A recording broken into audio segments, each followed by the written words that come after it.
अस्सलाम वालेकुम रहमतुल्लाहि वबरकातुहू। ना बच्चों, हमारी जो बात चल रही है वो पौधों के अंदर शुआई तरकीब के अमल की या पौधों के अंदर सियाही तालीफ की बात चल रही है। और लास्ट जो हमारा सबक हुआ था उसमें हमने ये देखा था कि ये सियाही तालीफ का जो अमल होता है उसको साइंसदानों ने कैसे दरियाफ्त किया था। अब हम आज जो बात करने वाले वो ये है कि ये जो सियाही तालीफ का अमल होता है ये कहाँ पर वाक़ होता है, या where does photosynthesis takes place, की फोटोसिंथेसिस का ये अमल कहाँ पर होता है। अब यहाँ पर एक बाब नंबर दिया है, दैट इज बाब नंबर 8।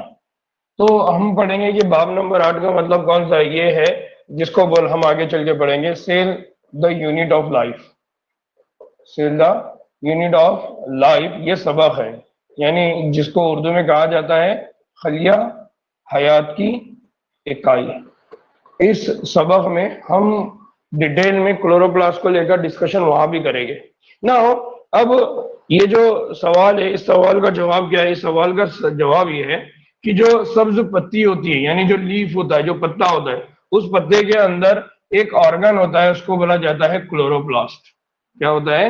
क्लोरोप्लास्ट। तो आमतौर पर हम ये बोलेंगे कि जो जियाई तालीफ का अमल होता है, जियाई तालीफ का जो अमल होता है, ये जियाई तालीफ का अमल पत्ते में होता है। कौन सा पत्ता? जो हरा पत्ता होता है। दूसरा, और पत्ते के अंदर कहां पर होता है? तो पत्ते के अंदर होता है क्लोरोप्लास्ट। कहां पर होता है ये अमल?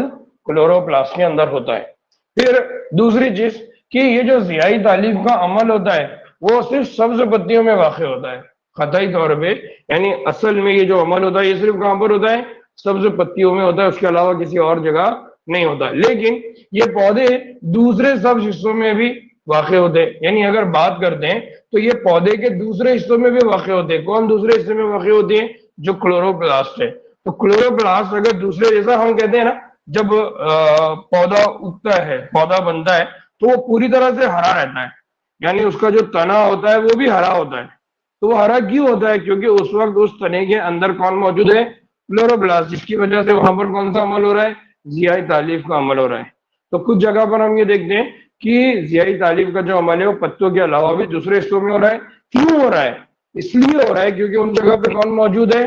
क्लोरोप्लास्ट। अब ये क्लोरोप्लास्ट क्या है इसको आगे हम देख रहे हैं। फिर एक और बात कि पत्तियों की अगर बात करते हैं तो पत्तियों के अंदर, यानी एक और सबक है जिसको हम अभी आगे देखने वाले, उसको बोला जाता है एनाटॉमी ऑफ फ्लावरिंग प्लांट्स। यानी जो पौधे हैं उनके एनाटॉमी की हम बात करेंगे, उनके अंदरूनी साख्त की बात करेंगे। तो हम अंदरूनी साख्त में ये पढ़ेंगे कि जो पत्ता होता है उस पत्ते के अंदरूनी साख्त के अंदर हमको कई सारे खलिये देखने को मिलते हैं।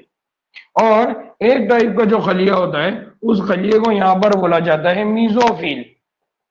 क्या बोला जाता है उसको? मीजोफिल खलिया। और ये मीजोफिल खलिया वो खलिया है जहां पर कौन सा अमल होगा? फोटोसिंथेसिस। इसका मतलब ये हो गया कि पत्तियों के अंदर भी मीजोफिल खलिये होते हैं, जहां पर बड़ी तादाद में कौन मौजूद होते हैं? क्लोरोप्लास्ट। तो पहली बात, जियाई तालीफ का अमल पत्ते में होता है, और पत्ते या आप दूसरे अल्फाज में क्या बोले? क्लोरोप्लास्ट। फिर क्लोरोप्लास्ट जो होते हैं ये पत्ते के अलावा भी कुछ पौधों में अलग अलग जगह पर मौजूद होते हैं, और वो जगह जहां पर ये हो गए वो जगह भी हरी दिखाई देगी। तीसरी बात कि ये बात हम, यानी जो गुज़िश्ता बाब है उसमें ये बात और भी बताई गई है कि क्लोरोप्लास्ट जो ज्यादा तादाद में होते हैं वो कौन से खलियों में होते हैं? तो वो पत्ते के कौन से खलियों में होते हैं? मीजोफिल खलिये में। यानी पत्ते जो होते हैं वो एक खलिये से बना है क्या? बहुत सारे अलग अलग खलियों से बना है, लेकिन उन खलियों में भी एक खलिया वो मीजोफिल खलिया है, जहां पर ज्यादातर कौन मौजूद रहेंगे? क्लोरोप्लास्ट। बात क्लियर हुई ना? अब एक और बात क्या कि उमूमन जो क्लोरोप्लास्ट होते हैं वो मेसोफिल खलिये की दीवार से या दीवार के साथ सबबंदी के साथ होते हैं। क्यों? वो मेसोफिल है ना, ये फॉर एग्जांपल ये पत्ता है, थोड़ी देर के लिए कंसीडर करिए कि ये मेसोफिल खलिया है। मेसोफिल खलिये की दीवार के साथ क्यों है? वो मेसोफिल खलिये की दीवार के साथ इसलिए होते हैं ताकि उन्हें क्या हो? रोशनी की जो मुनासिब मिकदार है वो आसानी से क्या हो जाए? हासिल। यानी ज्यादा से ज्यादा उनको क्या मिले? रोशनी, सूरज की शुआएं। क्योंकि हमने पढ़ा हुआ है कि फोटोसिंथेसिस या जिवाई तालीफ के लिए दो चीजें ज्यादा इंपॉर्टेंट है, एक सूरज की रोशनी और दूसरा कार्बन डाइऑक्साइड।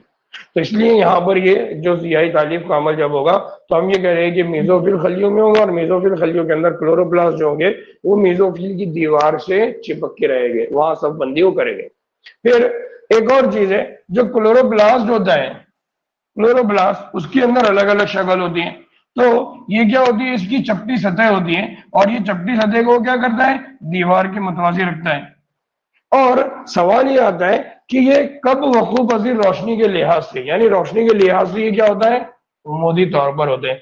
तो अब सवाल ये आता है कि जो क्लोरोप्लास्ट है वो क्लोरोप्लास्ट के अंदर भी अलग अलग अलग शक्लें, उनमें से एक शक्ल ये कि क्लोरोप्लास्ट की जो सतह होती है वो चपटी होती है। चपटी होने का मतलब क्या है, अगर कोई चीज इस तरह की हो, खड़ी हो और चपटी हो, तो चपटी होने का मतलब है कि उसका जो सरफेस एरिया है वो क्या हो गया, ज्यादा। और अगर वो इस तरह से खड़ी हो तो उसका सरफेस एरिया क्या हो जाएगा, कम। तो चपटी सतह पर ज्यादा से ज्यादा रोशनी को क्या कर सकता है, हासिल कर सकता है। ज्यादा रोशनी को हासिल करेगा तो ज्यादा यह तालीफ का अमल होगा। तो यहाँ पर ही देखिए, यहाँ पर एनाटॉमी की अगर हम बात करते हैं ये पत्ता है और पत्ते की ये एनाटॉमी है। इस पत्ते की एनाटॉमी के अंदर हम यहाँ पर बात कर रहे हैं कि किस तरह से यहाँ पर अलग अलग लेयर होती है, और इन लेयर के जरिए क्या होता है, ऑक्सीजन उस पत्ते से बाहर आ रही है और अंदर कौन जा रही है, कार्बन डाइऑक्साइड। और कार्बन डाइऑक्साइड का अंदर जाने के बाद क्या होगा, जो मीजोफिल सेल है उन मीजोफिल सेल के अंदर उसका क्या होगा, फोटोसिंथेसिस का अमल होगा। तो इस तरह से एक पूरा क्या होता है, पत्ता होता है, उस पत्ते की शक्ल होती है।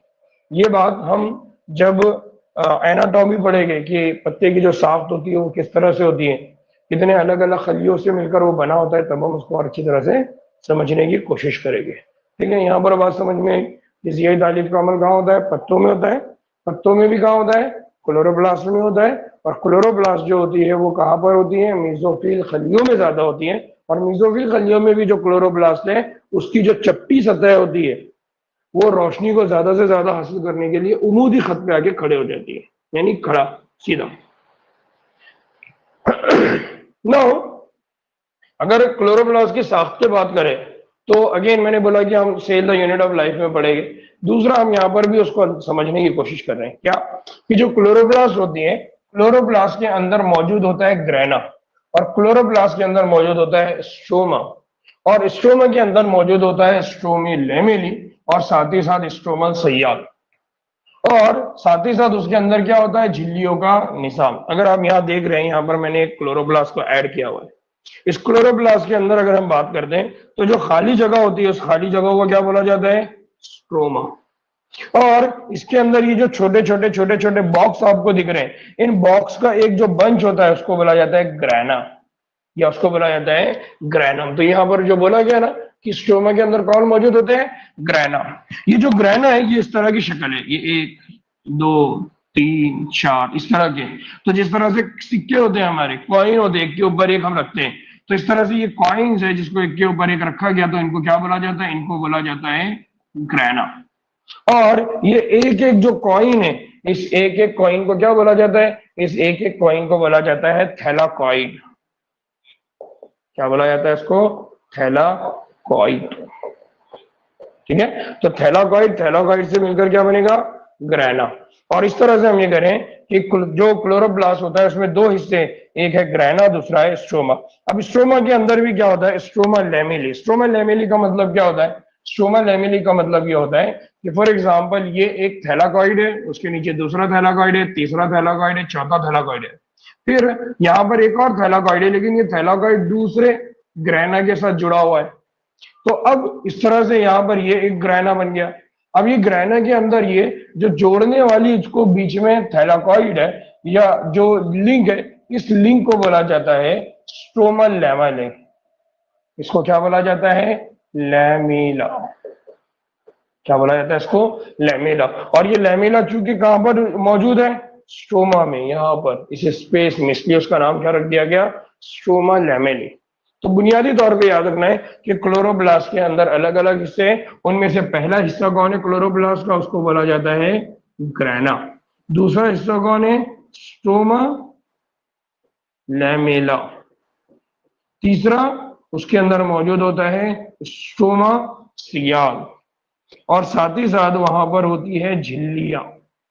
क्या मौजूद होती है, झिल्लियां। अब ये जो झिल्लियां होती है दो होती है, एक झिल्ली वो होती है जिसको बोला जाता है आउटर, यानी बैरूनी झिल्ली। क्या बोला जाता है इसको? बैरूनी झिल्ली। और दूसरी होती है उसको बोला जाता है इनर, उसको बोला जाता है अंदरूनी झिल्ली। क्या बोला जाता है? अंदरूनी झिल्ली। तो यहाँ दो बातें और याद रखना है कि इनके पास जो झिल्लियां है उसमें से एक जो झिल्ली है उसको बोला जाता है बैरूनी झिल्ली, और दूसरी होती है उसको बोला जाता है अंदरूनी झिल्ली। इसको डिटेल में हम जो हमारा cell the unit of life है वहां पढ़ेंगे, या फिर ऑलरेडी जो रिकॉर्डेड वीडियोस मेरी डाली हुई है उसमें भी क्लोरोप्लास्ट को मैंने वहां पर बोला हुआ है अच्छे से। तो अगर और डिटेल में उसको समझना है तो आप वो देख सकते हैं। अब ये जो शक्ल है इससे क्या जाहिर होता है? इससे ये जाहिर होता है कि क्लोरोप्लास्ट में जो काम है, अब यहाँ मेहनत उन्होंने फंक्शन की जगह उसको क्या कर दिया? मेहनत। तो जो काम है उस काम को क्या किया? तकसीम किया गया। किसमें तकसीम किया गया? उसको तकसीम कर दिया गया है ग्रेना और स्ट्रोमा में। कहां पर तकसीम कर दिया गया? ग्रेना और स्ट्रोमा में। तो हम ये कहते हैं कि झिल्लियों के जो निजाम है उसकी जिम्मेदारी क्या है? झिल्लियों का जो निजाम है उसकी जिम्मेदारी यह है कि जो रोशनी है उस रोशनी से हासिल होने वाली जो तवानाई है उसको क्या करना है? कैद करना है, यानी उसको पकड़ना है या उसको तब्दील करना है। और तब्दील किसमें करना है? उसको तब्दील करना है एटीपी। किसमें तब्दील करना है? एटीपी। और एटीपी का मतलब क्या है? तवानाई, एनर्जी। और किसमें तब्दील करना है? NADPH। किसमें तब्दील करना है? NADPH। इसका मतलब यह है कि जो सूरज की तवानाई होती है वो सूरज की तवानाई को जब क्लोरोप्लास्ट एब्जॉर्ब करता है या क्लोरोप्लास्ट जब उसको कबूल करता है तो क्लोरोप्लास्ट क्या करता है? उसको दो कीमियाई शक्ल में तब्दील करता है। एक कीमियाई शक्ल को क्या बोला जाता है? एटीपी। और दूसरी कीमियाई शक्ल को क्या बोला जाता है? NADPH। और ये दोनों भी जो शक्ल है असल में ये क्या है? तवानाई। तो रोशनी की तवानाई को किसमें तब्दील कर दिया? कीमियाई तवानाई। इसीलिए अगर आपको याद होगा तो हमने जियाई तालिब के अमल को बोला था कि ये फिजिको केमिकल है, तबई कीमियाई अमल है। याद आ रहा है? लास्ट लेक्चर में हमने ये बात बोला था। तो याद रखना है कि जो सूरज की रोशनी आती है उस सूरज की रोशनी को क्लोरोप्लास्ट क्या करता है? पहले कबूल करता है, उसको पकड़ता है, कैद करता है, एब्जॉर्ब करता है और उसको दो शक्लों में तब्दील कर देता है। एक शक्ल को हम कहते हैं एटीपी, दूसरे को कहते हैं NADPH। ठीक, एक दूसरा। और ये जो काम हो रहा है ये काम कहां पर हो रहा है? झिल्लियों पर। ये तवानाई की तब्दीली का काम कहां हो रहा है? झिल्लियों पर। दूसरा दूसरा होता है स्ट्रोमा। दूसरा काम कहां पर होता है? स्ट्रोमा।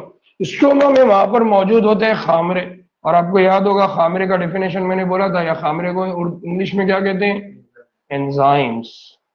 क्या मौजूद होते हैं? खामरे मौजूद होते हैं। वो खामरे क्या करते हैं? वो खामरे कार्बन डाइऑक्साइड जो होती है तो वो पौधे में दाखिल होती है, और दाखिल होने के बाद ये खामरे की मदद से क्या होता है? उसको शक्कर में यानी शुगर में क्या कर दिया जाता है? तब्दील कर दिया जाता है। यानी कार्बन डाइऑक्साइड, मैंने जब हमने लास्ट लेक्चर में भी ये बात पढ़े थे कि कितने कार्बन डाइऑक्साइड से एक ग्लूकोज बनेगा?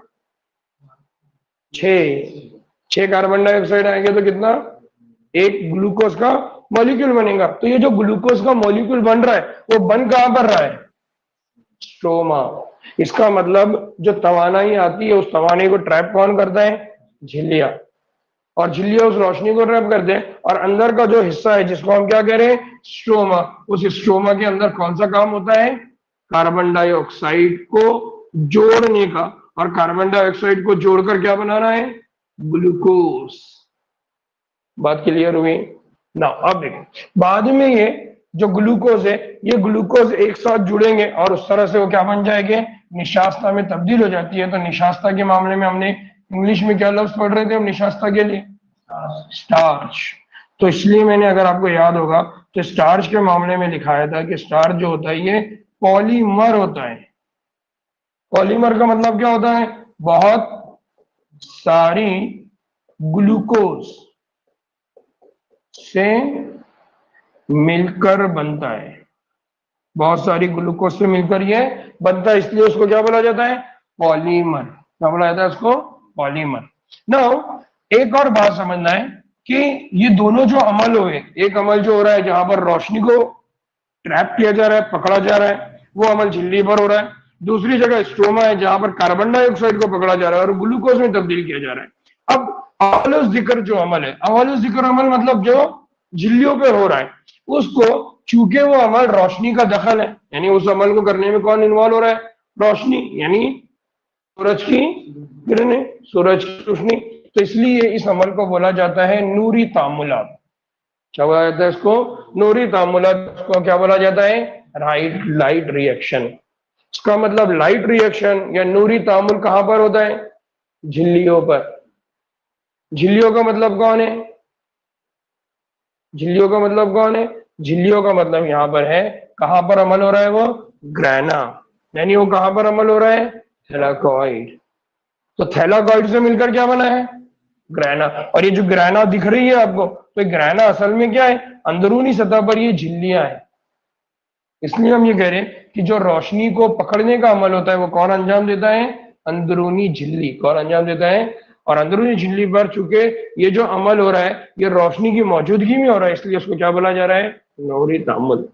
और दूसरा आखिरुज जिक्र। आखिरुज जिक्र मतलब जो बाद में बोला गया। अव्वलुज जिक्र मतलब जो पहले बोला गया था। आखिरुज जिक्र का मतलब जो आखिर में बोला गया। अब वो जो अमल है उसका इन्हिसार रोशनी पर तो डायरेक्ट नहीं है, लेकिन यहां पर क्या हो रहा है? यहां पर होती है लाइट रिएक्शन के महासिलात। लाइट रिएक्शन के महासिलात हमारे पास क्या था? एटीपी और एनएडीपी। हमने क्या बोला कि लाइट रिएक्शन होगी, यानी जो भी सूरज की रोशनी आएगी उस सूरज की रोशनी को वो कबूल करेगा और सूरज की रोशनी को वो तब्दील कर देगा कीमियाई तवानाई। कौन सी कीमियाई तवानाई? एटीपी और एनएडीपीएच। तो अब ये जो दूसरा अमल हो रहा है उस दूसरे अमल में किसका इस्तेमाल होने वाला है? एटीपी। किसका इस्तेमाल होने वाला है? एनएडीपीएच। और दूसरा अमल क्या है? कार्बन डाइऑक्साइड को एक दूसरे के साथ जोड़ना और क्या बनाना? ग्लूकोज। तो वो अमल यहां पर हो रहा है। तो हम ये कह रहे हैं कि उस अमल के लिए किसकी इस्तेमाल की जा रही है? एटीपी। और किसका इस्तेमाल किया जा रहा है? एनएडीपीएच। लिहाजा इसी फर्क की वजह से अब जो अमल पहले हुआ था वो रोशनी की मौजूदगी में हुआ, तो आपने बोल दिया उसको नूरी तामुल। अब दूसरा अमल है जहां पर रोशनी की जरूरत नहीं है, तो जहां पर रोशनी नहीं रहती है तो हम उसको क्या बोलते थे? अंधेरा। और उसको अच्छी उर्दू में क्या बोलते हैं? तारीख। क्या बोलते हैं उसको? तारीख। इसलिए जो दूसरी रिएक्शन है उसको क्या बोला गया? तारीख तामुल, या उसको क्या बोला गया? Dark reaction. तो एग्जामिनेशन के पॉइंट ऑफ व्यू से दो बातें याद रखना है। अब अगर ये बातें आपको समझ में आई तो बहुत अच्छी बात है, नहीं समझ में आई तो बस इन दो बातों को याद रखो। पहली बात कि जियाई तालीफ का अमल जब होता है, जियाई तालीफ का जो अमल होता है, इस जियाई तालीफ के अंदर दो काम होते हैं। एक काम वो होता है जहां पर सूरज की रोशनी रहेगी, जहां पर सूरज की रोशनी रहेगी। और दूसरा काम वो रहेगा जहां पर कार्बन डाइऑक्साइड को जोड़ना रहेगा। सूरज की रोशनी को पकड़ने का काम, सूरज की रोशनी को पकड़ने का काम कहां पर होगा? सूरज की रोशनी को पकड़ने का काम होगा अंदरूनी झिल्ली पर। और कार्बन डाइऑक्साइड को जोड़ने का काम होगा स्ट्रोमा में। कहां पर होगा? स्ट्रोमा में। दूसरी चीज, क्योंकि सूरज की रोशनी को पकड़ने का अमल अंदरूनी झिल्ली पर हो रहा है, इसलिए क्योंकि ये जो अमल हो रहा है सूरज की रोशनी को जज्ब करने का, ये अंदरूनी झिल्ली पर हो रहा है। और अंदरूनी झिल्ली जिस चीज को एब्जॉर्ब कर रही है वो रोशनी है, इसलिए इस अमल को क्या बोल दिया गया? नूरी तामुल। या इसको क्या बोल दिया गया? Light reaction. तो एग्जामिनेशन में ये सवाल पूछा जाता है कि नूरी तामुल या लाइट रिएक्शन कहां पर होती है? कहां पर होती है? अंदरूनी झिल्ली पर। याद रहेगा। और इस अंदरूनी झिल्ली के अंदर ये अमल क्यों होता है? क्योंकि अंदरूनी झिल्ली किसको एब्जॉर्ब करती, किसको जज्ब करती है? सूरज की रोशनी को। क्लियर? एक। दूसरा दूसरा बात याद रखना है, वो क्या है? दूसरी बात ये है कि कार्बन डाइऑक्साइड को जोड़ने का काम कहां पर होता है? स्ट्रोमा। और इसके दौरान में यहां पर कोई रोशनी की जरूरत नहीं है। जब यहां पर रोशनी की जरूरत नहीं है, इसका मतलब ये जो काम है इस रिएक्शन के हिसाब से उसका अपोजिट हो गया। पहले अगर नूरी था तो बाद में क्या हो गया? तारीख। पहले अगर लाइट था तो बाद में क्या हो गया? डार्क। इसलिए इस रिएक्शन का नाम क्या रख दिया? डार्क रिएक्शन, या इसको क्या बोला जाता है? तारीख तामुल। बस इस तारीख तामुल के मामले में एक जो इजाफी बात याद रखना है वो क्या? कि ये तारीक तामुल जब होता है तो ये तारीक तामुल का अमल होता है किसकी मौजूदगी में होता है? एटीपी। किसके मौजूदगी में होता है? NADPH। और ये एटीपी और NADPH कौन से तामुल के दौरान बना था?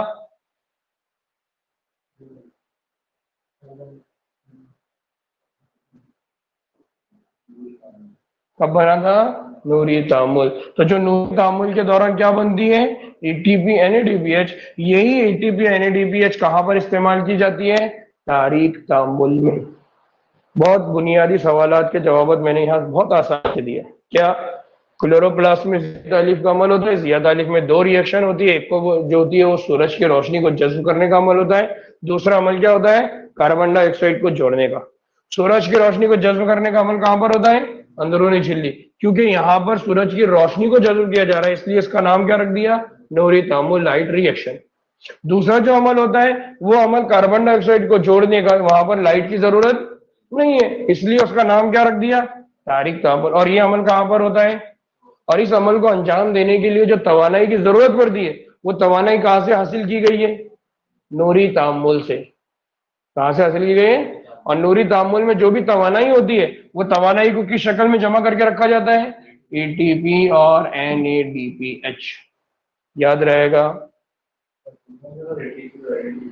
एटीपी का जो फुल फॉर्म है वो है एडिनोसिन ट्राइफॉस्फेट और NADPH का फुल फॉर्म है nicotine adenine diamine phosphate hydroxide. ठीक है, तो याद रहेगा। अब आखिर में दूसरी बात कि हम ये कहते हैं कि हमने बोला कि ये जो तामुल है, एक तामुल को हम क्या कह रहे हैं? नूरी तामुल। और एक का तामुल को हम क्या कह रहे हैं? तारीक तामुल। तो दूसरी बात याद रखना है कि ये तारीक नाम इसलिए इसका नहीं रखा गया कि ये रोशनी यहाँ पर मौजूद नहीं है, बल्कि सिर्फ इसलिए रख दिया गया क्योंकि पहला जो तामुल हो रहा है उसमें रोशनी की जरूरत है और दूसरा तामुल है उसमें रोशनी की जरूरत। इसका ये मतलब नहीं कि क्लोरोप्लास्ट के अंदर घटा टोप अंधेरा रहता है इसलिए उसको बोल दिए, नहीं। सिर्फ फर्क क्या है? पहले काम के लिए किसकी जरूरत थी? रोशनी। दूसरे काम के लिए रोशनी की जरूरत, इसलिए उसको क्या बोल दिया? तारीक तामुल। नाउ अब ये बहुत इंपॉर्टेंट है, ठीक है। तो ये बात क्लियर हो गई कि सियाही तालीफ का जब अमल होता है तो कहाँ होता है? क्लोरोप्लास्ट। और उस क्लोरोप्लास्ट के अंदर जो सियाही तालीफ का अमल होता है उसमें कितनी स्टेज होती है? दो। एक को बोलते हैं नूरी तामुल, दूसरे को बोलते हैं, याद रहेगा ना। अब उसके बाद हम बात कर रहे हैं कि जो जियाई तालीफ का अमल हो रहा है उस जियाई तालीफ के अंदर जो सूरज की रोशनी है उस सूरज की रोशनी को जज्ब करना है। ये जज्ब करने का काम वो झिल्ली पे कौन करने वाला है? ठीक है, तो झिल्ली के ऊपर सूरज की रोशनी को जज्ब करने का काम कौन करते हैं? वो काम करते हैं पिगमेंट्स। कौन करते हैं? पिगमेंट्स। इसलिए हमने बोला था कि पिगमेंट्स ये क्या होते हैं? कलरिंग सब्सटेंसेस होते हैं, ये रंग बिरंगे मादे होते हैं। और ये रंग बिरंगे मादे क्या करते हैं? सूरज की तवानाई को क्या करते हैं? एब्जॉर्ब, जज्ब करते हैं। ठीक है, तो हम यहाँ कह रहे हैं कि जियाई तालीफ का जब अमल होगा तो उसमें कितने सारे पिगमेंट्स रहेंगे। ठीक है, अब अगर हम पौधों को देखते हैं तो पौधों को देखने के बाद हमारे दिमाग में बहुत सारे सवाल आते हैं। किस बुनियाद पर आते हैं? कि हम ये देखते हैं कि उनका जो रंग है वो सब्ज रंग है और सब्ज रंग के अंदर भी बहुत सारे क्या होते हैं? शेड होते हैं। शेड का मतलब क्या है? फर्क होता है, अलग अलग होते हैं। कोई बहुत ज्यादा सब्ज होता है, कोई बहुत कम सब्ज होता है। ठीक है, तो अब ये क्यों होता है? तो उसके लिए समझने के लिए कि ऐसा क्यों होता है उसके लिए एक टेक्निक का इस्तेमाल किया गया। उस टेक्निक को बोला जाता है पेपर क्रोमैटोग्राफी। क्या बोला जाता है इसको? Paper chromatography. तो याद रखना है, पेपर क्रोमैटोग्राफी के जरिए क्या हुआ? पत्तियों के अंदर जितने भी पिगमेंट्स थे उनको अलग अलग कर दिया गया और अलग अलग करने के बाद उस सवाल के जवाब की तलाश की गई। तो एग्जामिनेशन में ये पूछा जा सकता है कि जियाई तालीफ के लिए जिन पिगमेंट्स का इस्तेमाल होता है उन पिगमेंट्स को अगर आपको स्टडी करना है, मुताला करना है, तो आप कौन सी टेक्निक का यूज करेंगे? उस टेक्निक का नाम क्या है? Paper chromatography. अब आमतौर पर ये पेपर क्रोमैटोग्राफी होता क्या है इसको समझ लीजिए। पेपर क्रोमैटोग्राफी से दो बातें समझ में आ गई कि इसमें किसका इस्तेमाल किया जाएगा? पेपर। अब दूसरी बात समझना है क्रोमैटोग्राफी। क्रोम का मतलब क्या होता है? कलर। क्रोम का मतलब क्या होता है? रंग। और ग्राफ का मतलब क्या होता है?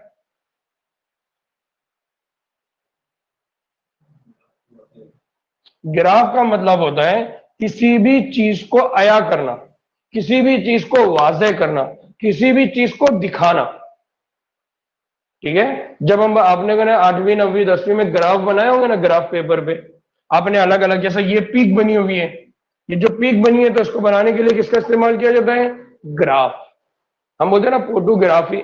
फोटोग्राफी का मतलब क्या होता है? आप एक फोटो खींच रहे हैं और उस फोटो के अंदर अलग अलग शेड आपको दिख रहे हैं, अलग अलग कलर दिख रहे हैं। तो क्रोमेटोग्राफी का मतलब होता है कि पेपर के ऊपर आप अलग अलग रंग को क्या कर रहे हैं? वाज़ेह कर रहे हैं, दिखा रहे हैं। ठीक है, वाज़ेह करना, या दूसरे अल्फाज में हम क्या कह रहे हैं? उसको दिखाना।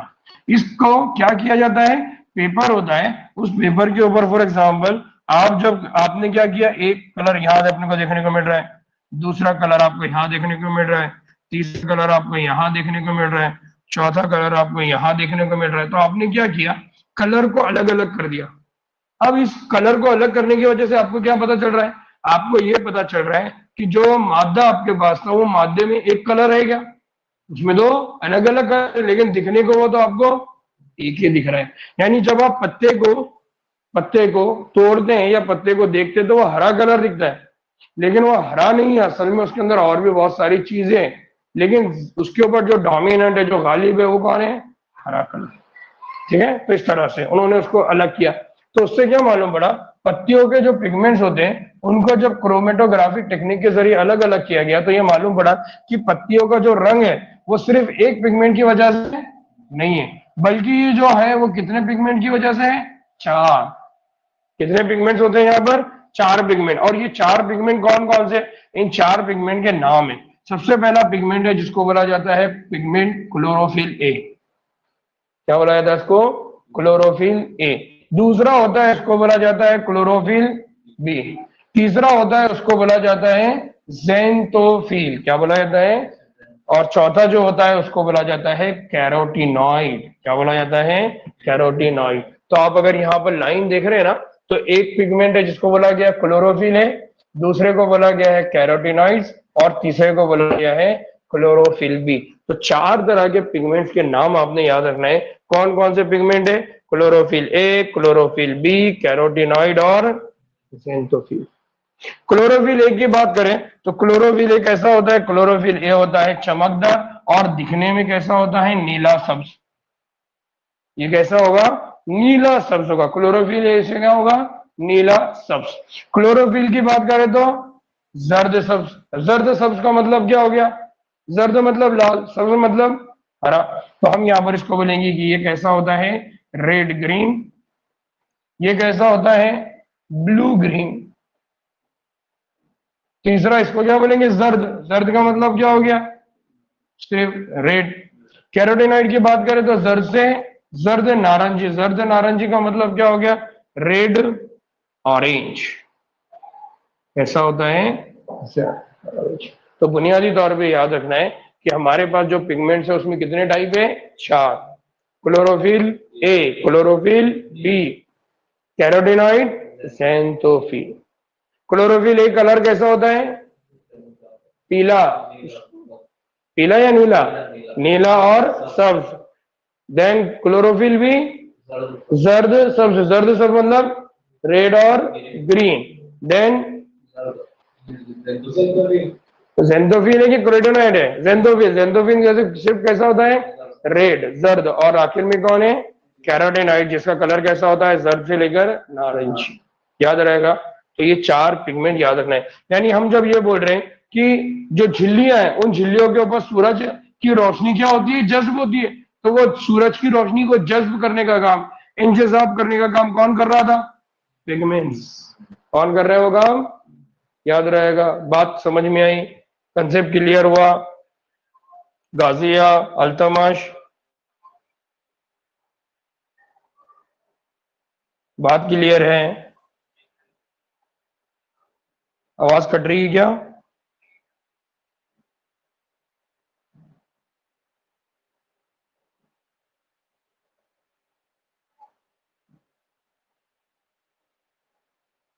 ठीक। नाउ अब उसके बाद एक और बात याद रखना है कि यहाँ पर देखिए पिगमेंट की डेफिनेशन उन्होंने बताया कि पिगमेंट क्या होते हैं।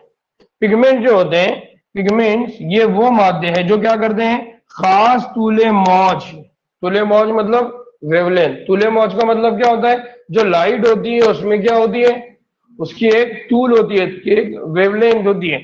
तो तूले मौज की रोशनी को क्या करती है, जज्ब करने की सलाहियत रखती है।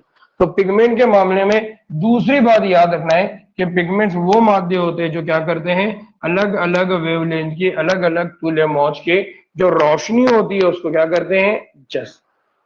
ठीक है, इसीलिए अगर आपको याद होगा तो हमने लास्ट लेक्चर में भी बात किए थे कि जो साइंटिस्ट है, क्या नाम है उनका, जिन्होंने प्रिज्म का, हीरे का इस्तेमाल किया था, एंजलमैन। एंजलमैन ने क्या करे थे, सूरज की रोशनी पास करवाए थे, जिसकी वजह से जो लाइट थी वो लाइट स्पेक्ट्रम में तब्दील हो गई, लाइट के अंदर अलग अलग कलर बन गए, जिसको हमने विबजॉर, याद आ रहा है लास्ट लेक्चर में हमने बोले। तो उन्होंने ये देखा कि जो क्लाइडोफोर है, याद आ रहा है ना, क्लाइडोफोर अलगी, उस अलगी के आजू बाजू में उस जगह पर ज्यादा बैक्टीरिया जमा हुए थे जहां से क्या निकल रही थी, ऑक्सीजन। तो ये तजुर्बा करके उन्होंने ये बताया था कि सिर्फ सूरज की रोशनी नहीं, बल्कि सूरज की रोशनी के अंदर अलग अलग तूले मौज की लाइट, अलग अलग तूले मौज की रोशनी, वो फोटोसिंथेसिस के अमल में अहम किरदार अदा करती है। याद आ रहा है ना। तो इसका मतलब है कि वो जो तूले मौज को एब्जॉर्ब कर रहा था, वो एब्जॉर्ब करने वाले कौन थे, पिगमेंट्स। कौन थे, पिगमेंट्स। एक पिगमेंट वो था जो नीली तूले मौज की लाइट को ज्यादा जज्ब कर रहा था, दूसरा वो था जो रेड, लाल कलर की तूले मौज को ज्यादा एब्जॉर्ब कर रहा था। याद आ रहा है, तजुर्बा अपने देखे थे।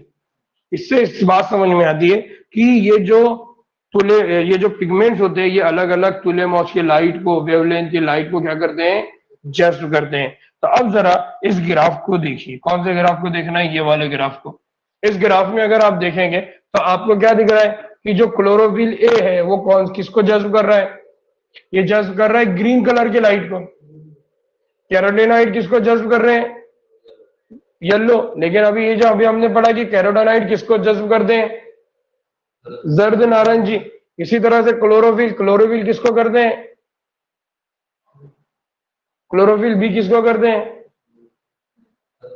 जर्द को करते हैं। यहां पर क्या है, वो जर्द ही है, लेकिन समझने के लिए तो सिर्फ समझना ये है कि ये तूले मौज अलग है, इसकी तूले मौज अलग है, इसकी तूले मौज अलग अलग, तूले मौज की लाइट को इन्होंने क्या किया है, जज्ब किया। इसलिए क्लोरोप्लास्ट पिगमेंट के जरिए रोशनी का इंतजाम को यहाँ पर बताया गया कि अलग अलग तूले मौज की लाइट को अलग अलग पिगमेंट क्या कर रहा है, जज्ब कर रहा है। ठीक है ना। जो मुख्तलिफ तूले मौज पर क्लोरोफिल ए के जरिए क्या हो रही है, मुख्तलिफ तूले मौज की रोशनी को क्या करते हैं, जज्ब करने की सलाहियत को क्या कर रहे हैं, जाहिर कर रहे हैं या दिखा रहे हैं।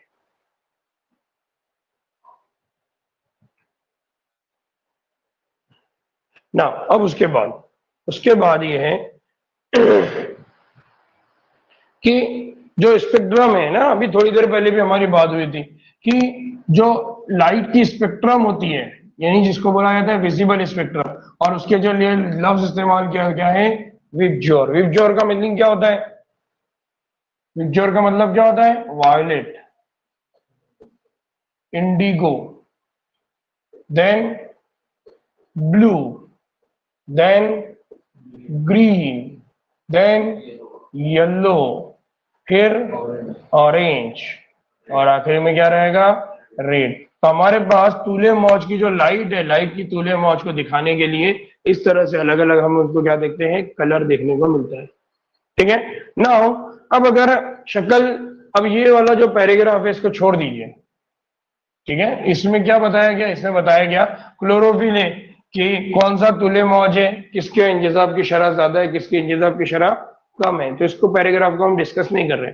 अब अगर हम यहाँ पर ये जो दो डायग्राम आपको दी गई है, इस दो डायग्राम को अगर आप देखते हैं तो इससे क्या पता चलता है, इससे तूले मौज को जाहिर कर दिए और पौधों में सबसे ज्यादा जियाई तालीफ हो रही है। ऐसे पौधे जिनमें सबसे ज्यादा जियाई तालीफ हो रही है, उसमें इस तरह की आपको क्या देखने को मिलेगी, डायग्राम। और इस डायग्राम के अंदर आपको क्या देखने को मिलेगी, इस डायग्राम के अंदर आपको देखने को मिलेंगी जियाई तालीफ की शरह, और क्या देखने को मिलेंगे, इंजिजाब। तो जितना ज्यादा रोशनी का इंजिजाब होगा, उतना ही ज्यादा क्या होगा, जियाई तालीफ का अमल। तो जियाई तालीफ का अमल आपको जो तूले मौज है, कौन सी तूले मौज पे ज्यादा देखने को मिल रहा है? आपको तूले मौज पे ज्यादा देखने को मिल रहा है, एक तूले मौज है जो है 400 पे, और दूसरी तौले तूले मौज है जो 700 पे। इन दो तूले मौज के करीब आपको जो जियाई तालीफ का है वो ज्यादा देखने को मिल रहा है। और इन दोनों भी तूले मौज पे कौन सी वाली लाइट आती है? इन दोनों भी तूले मौज पे जो लाइट आती है वो लाइट आती है, एक जगह आती है रेड, एक जगह आती है ग्रीन।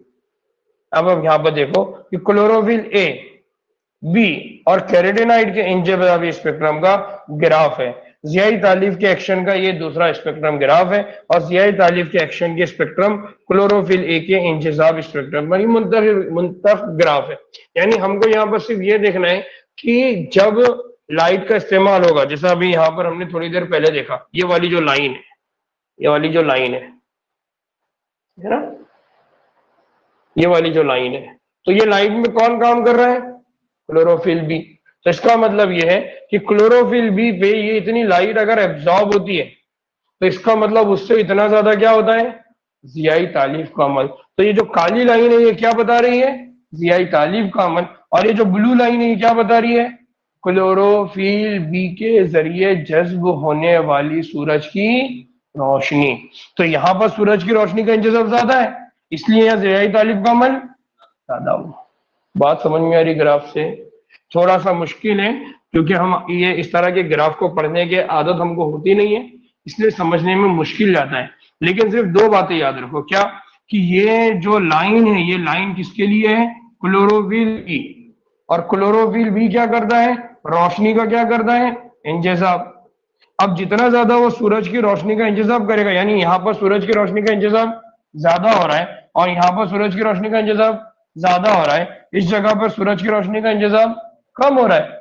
तो यहां पर और यहां पर अगर जियाई तालीफ का अमल ज्यादा हो रहा है, इसका मतलब यह है कि ये तूले मौज की जो लाइट है वो जियाई तालीफ के अमल में काम कर रही है ना। अब इस बात को यहां समझो, क्या आप देख सकते हैं कि तूले मौज जिन पर क्लोरोफिल ए के जरिए सबसे ज्यादा इंतजाम हो रहा है, यानी कौन से वाले हैं? नीले और सिर्फ खित्तों में। तो एक जो खित्ता था, इसलिए भी हमने बोला कि नीला, और दूसरा वाला जो खित्ता था वो कौन सा था? रेड। याद आ रहा है विबजोर की हमने बात किए थे। वहीं पर जियाई तालीफ शरह सबसे ज्यादा मौजूद है, यानी जहां पर नीली लाइट की नीली शुआ का ज्यादा इंतजाम हो रहा है और रेड लाइट का रेड शुआ का ज्यादा इंतजाम हो रहा है, उस जगह पर जियाई तालीफ का अमल भी ज्यादा हो रहा है। ये बहुत छोटी सी डायग्राम है लेकिन बहुत अहम है। फिर एक और चीज कि क्लोरोफिल ए के इंजेजाबी स्पेक्ट्रम और जियाई तालीफ के एक्शन स्पेक्ट्रम के दरमियान मुकम्मल क्या देखने को मिल रही है? यकसानियत। तो दोनों एक जैसे हैं या अलग अलग है?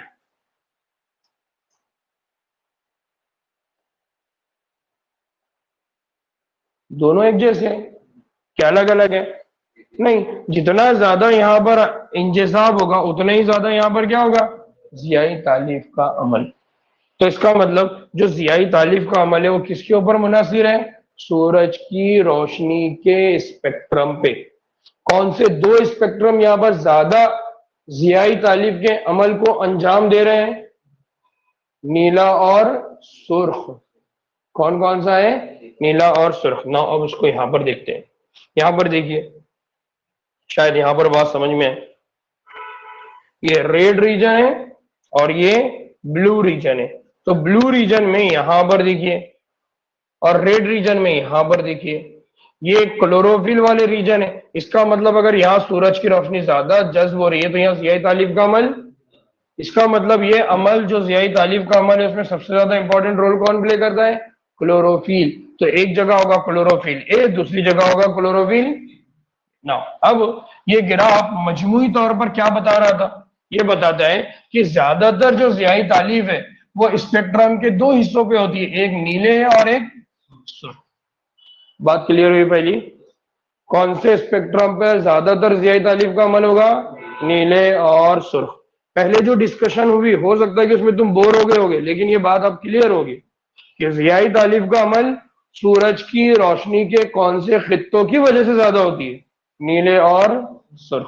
ठीक। एक दूसरा, कुछ जियाई तालीफ जो है वो मराई स्पेक्ट्रम की दूसरी तुल्य मौज में भी होती है। यानी दूसरी तुल्य मौज का मतलब ये कैरोटीनाइड तो इतनी ज्यादा तुल्य मौज को एब्जॉर्ब कर रहा है क्या? नहीं, ये उससे कम कर रहा है, लेकिन वहां पर भी क्या हो रहा है? फोटोसिंथेसिस का अमल। इसका मतलब क्लोरोफिल ए और बी ज्यादा तुल्य मौज वाली लाइट को एब्जॉर्ब कर लेते हैं और उसके जरिए फोटोसिंथेसिस यानी सियाही तालिफ का अमल। इसी तरह से कम तुल्य मौज या दूसरी तुल्य मौज पर भी सियाही तालिफ का अमल होगा, लेकिन बहुत एक। अब हालांकि क्लोरोफिल रोशनी को कैद करने के लिए सबसे अहम पिगमेंट है, लेकिन थाइलाकॉइड के दूसरे पिगमेंट मसलन क्लोरोफिल भी, ज़ेंथोफिल और कैरोटीनॉइड्स, जिनको हम क्या कहते हैं, दिगर पिगमेंट कहते हैं, वो भी रोशनी को क्या करते हैं? इसका मतलब असल में रोशनी को जज्ब करने का काम कौन करता है? Chlorophyll A. लेकिन क्लोरोफिल ए के साथ और भी दूसरे पिगमेंट्स है जो उसकी मदद कर रहे हैं, और वो कौन कौन है? क्लोरोफिल बी, ज़ेंथोफिल और कैरोटीनॉइड। और ये जो पिगमेंट्स होते हैं उनको बोला जाता है दिगर। क्या बोला जाता है इनको? दिगर पिगमेंट्स। क्या बोला जाता है इनको? दिगर पिगमेंट्स, या उनको बोला जाता है एक्सेसरी पिगमेंट। क्या बोला जाता है उनको इंग्लिश में? Accessory pigment. तो याद रखना है कि असल में जो पिगमेंट है वो क्लोरोफिल ए है, लेकिन उसकी मदद करने वाले दूसरे पिगमेंट भी है। उनमें कौन कौन है? क्लोरोफिल बी, ज़ेंथोफिल, कैरोटीनॉइड, और उनको क्या बोला जाता है? दिगर। और वो भी सूरज की रोशनी को क्या करते हैं? जज्ब करते हैं, और तवानाई को क्लोरोफिल ए पर वो क्या कर देते हैं? मुंतकिल कर देते हैं। लिहाजा हम ये बोल सकते हैं कि दीगर पिगमेंट जो होते हैं वो न सिर्फ आने वाली रोशनी की दूसरी तुल्य मौज को सियाही तालिब के लिए इस्तेमाल करते हैं, बल्कि क्लोरोफिल ए की जो सियाही तकसीद है उसको भी रोकते हैं। अब क्लोरोफिल ए की सियाही तकसीद का मतलब क्या है? क्लोरोफिल ए का तकसीद, और कौन सा वाला तकसीद? जियाई। जियाई तकसीद का मतलब क्या होता है? जियाई तकसीद का मतलब होता है फोटो ऑक्सीडेशन। फोटो ऑक्सीडेशन का मतलब ये होता है कि क्लोरोफिल ए के ऊपर जब बहुत सारी रोशनी आएगी तो क्लोरोफिल ए के लिए उस रोशनी को बर्दाश्त करना मुश्किल हो सकता है। आपने किसी लोहे को, अगर एक लोहे का टुकड़ा है, उसके ऊपर अगर पूरी आग लगा दिया तो हो सकता है कि वो लोहा पिघल जाए, लेकिन आपने क्या किया? वो आग आप लगा रहे हैं, उस लोहे के पीछे और एक बड़ा लोहा है, उसके पीछे एक और बड़ा लोहा है। तो अब ये जो लोहा है, ये जो भी आग आएगी उसको पीछे देता जाएगा, नतीजे में इसको कोई प्रॉब्लम। तो हम यहाँ पर यही कह रहे हैं कि ये जो दीगर पिगमेंट्स होते हैं, ये दीगर पिगमेंट क्या करते हैं? जियाई तकसीद के अमल से क्लोरोफिल ए की क्या करते हैं? हिफाजत, मदद, जिसके नतीजे में क्लोरोफिल ए को कोई नुकसान। बात को दोबारा समझिए क्या हो रही है, बहुत इंपॉर्टेंट बात है और बहुत कंसेप्चुअल बात है। कंसेप्चुअल इसलिए बोल रहा हूं, दोबारा इसलिए जोर दे रहा हूं कि आप में से तकरीबन बच्चे ऐसे हो गए जिन्होंने इन कंसेप्ट को इस लेवल पर जाके बिल्कुल भी नहीं पढ़ा होगा। ठीक है, अब जिन्होंने पढ़ा होगा बहुत अच्छी बात है, लेकिन जिन्होंने नहीं पढ़ा उन्होंने इस बात को समझना है क्या, कि जो पत्ते होते हैं उन पत्तों के अंदर जो पिगमेंट होते हैं वो पिगमेंट चार तरह के हैं। एक है क्लोरोफिल ए, एक क्लोरोफिल बी, दूसरा है ज़ेंथोफिल और तीसरा है कैरोटीनॉइड्स। क्लोरोफिल ए जो होता है ये मरकजी पिगमेंट है, लेकिन क्लोरोफिल बी, ज़ेंथोफिल, कैरोटीनॉइड ये दीगर है, एक्सेसरी पिगमेंट है, मददगार पिगमेंट है। किसके मददगार पिगमेंट है? Chlorophyll A. फिर हम ये कह रहे हैं कि ये सिर्फ क्लोरोफिल ए की मदद इसलिए नहीं कर रहे हैं कि ये बाकी की सूरज की रोशनी को जज्ब करके क्लोरोफिल ए को दे रहे हैं, बल्कि ये दो काम कर रहे हैं। एक कि ये बाकी की जो स्पेक्ट्रम है, जो मरई स्पेक्ट्रम है, जो अदर है, यानी जिसमें से दो को हटा के बाकी की जितने भी स्पेक्ट्रम है, दो कौन से? नीला और लाल, ब्लू और रेड को कौन एब्जॉर्ब कर रहा है? Chlorophyll A. अब बाकी के जितने भी बच गए उनको एब्जॉर्ब करने का काम कौन कर रहा है? Chlorophyll b, xanthophyll, carotenoid. और उनके जरिए फिर वो सूरज की रोशनी के जरिए वो क्या करेंगे? तवानाई बनाएंगे। और ये तवानाई के लिए वो क्या कर रहे हैं? वो सब की सब मराई स्पेक्ट्रम को वो जज्ब करते हैं और वही किसको पहुंचा देते हैं? वो क्लोरोफिल ए। इस तरह से वो क्लोरोफिल ए की क्या कर रहे हैं? मदद। दूसरा, वो क्लोरोफिल ए की मदद इसलिए इस तरह से भी कर रहे हैं कि सूरज की रोशनी की वजह से क्लोरोफिल ए के ऊपर जो परेशानी आएगी उस परेशानी को वो कम कर रहे हैं। उस परेशानी को क्या बोल रहे हैं हम? उस परेशानी को बोल रहे हैं फोटो ऑक्सीडेशन, यानी सूरज की रोशनी की वजह से वो टूट भी सकता है, लेकिन उसको टूटने से बचाने में कौन मदद कर रहा है? दिगर पिगमेंट या असेसरी पिगमेंट, यानी कौन कौन है? Chlorophyll B, xanthophyll, carotenoids. याद रहेगा, ये बहुत इंपॉर्टेंट है, इसको याद रखना है। थोड़ा सा डिफिकल्ट है, थोड़ा सा कंसेप्चुअल है, लेकिन इसको जितना अच्छे से पढ़ेंगे बहुत सारी बातें आपको याद रहेंगी। ठीक है। नाउ अब मगरिब की नमाज के बाद इंशाल्लाह हम दूसरे लेक्चर पे बात करेंगे। ठीक है, चलिए इसके आगे नूरी तामुल और इलेक्ट्रॉन ट्रांसपोर्ट चेन, ये बहुत इंपॉर्टेंट टॉपिक्स है, इसलिए इसको हम कल पढ़ेंगे। ठीक है। अस्सलाम वालेकुम रहमतुल्लाहि बरकातहू। कितना टाइम है हाफिज जी? कितना है? 3-4 मिनट ही है ना?